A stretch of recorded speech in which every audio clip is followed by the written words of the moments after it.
Hey Kids Board, how you doing? Hope you guys are well. Merry Christmas to y'all. Wish I could be there to see you guys, but we'll see you in March. If you read my report, hope you enjoyed it. We appreciate your support. It's been a great year, and excited to see what God's doing next for us. Just wanted to share a quick story about probably one of our better stories of the year. Had a great year, lots of great projects. Wow, between India and Jordan and Nepal and Cape Town, obviously Israel, it's been a great year. But just a few weeks ago, I heard a story from one of our projects. Wanted to share with you. Hope you'll be encouraged by it. We built a playground in Jericho a few months ago, and this is a story from Seeds of Hope, our partner there, on the impact that the playground's had for their ministry. One of the guys at Seeds of Hope, his name is Daniel. He had just been there, just moved there. I was trying to figure out what God was wanting in his life, and this was a real encouragement for him. While we were building the playground, one of the girls from the school came up to him and just became friends with him and started talking to him. He talked to her, and after a few days of us being there, she invited him over to her house because her dad wanted to meet him. And as he goes over to the house to meet the dad, Muslim family, the dad says, I have a Christian friend that lives next door to us in this refugee camp, and I'd like for you to meet him. So they walk over next door with the dad and the little girl whose name is Angel. And they walk over next door, and he knocks on the door, and a man opens the door and just starts freaking out, uncontrollable. Daniel, Angel, and the translator didn't know what was going on, and the man was falling on the ground and screaming and yelling and kind of making a scene. And they continued to stay with him, and they got to know him a little bit that day, and he settled down over the next few days. In weeks, they got to know him better and just hung out with him. Being a Christian, they just hung out with him and talked with him and started to get to know him a little bit better, and got to hear his story a little bit more. And Daniel was flying out to California actually here. He came here for an event to raise funds, and the day before he left, he went to visit the man, and the man said, hey, I wanted to tell you why I was freaking out that one day. And Daniel was like, yeah, that'd be nice. I'd like to hear why you were freaking out. And so Daniel heard the story from the man. The man told him that someone had given him a Bible in the city of Jenin up in the north, a very Muslim-controlled area. He was a Muslim. Someone gave him a Bible, and he started reading it.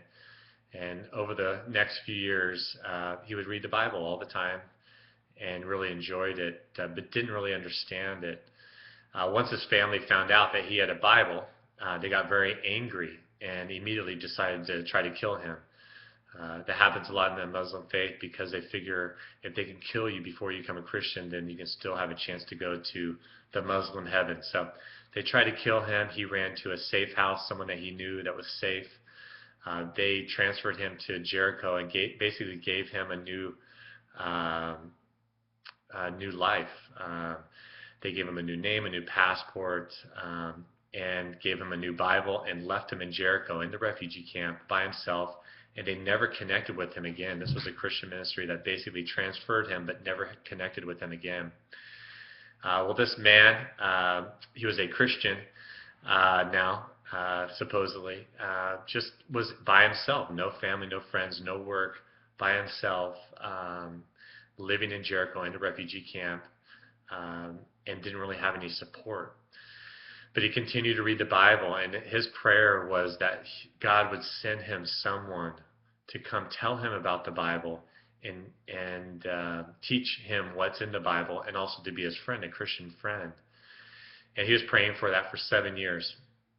So for 7 years, this man was living by himself, no family, no job, nothing, in this community, away from everything that he knew, waiting for God to send him someone.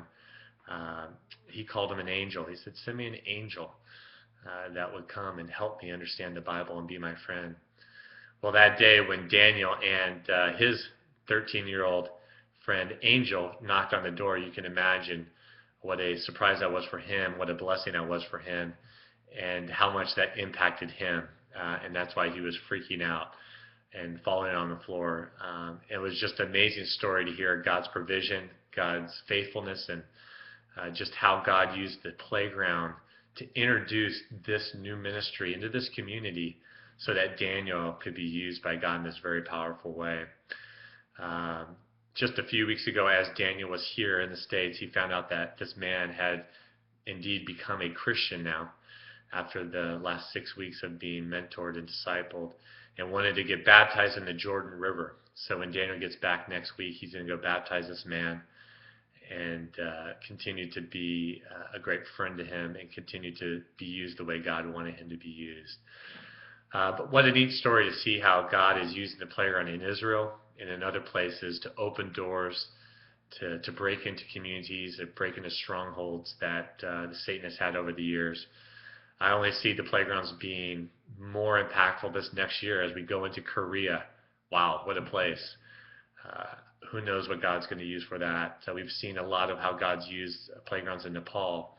We have some unreached people group projects with Paul Eshelman that we're going to be doing next year, which will be another way that God's going to use playgrounds to impact people that aren't believers as well as believers, and to be able to share the gospel to them. So thought you'd like that. There's many more stories, many more people that have been affected by what we do. This is just one. I hope you guys have a great Christmas and a great meeting. Thanks for your time, and we'll see you in March.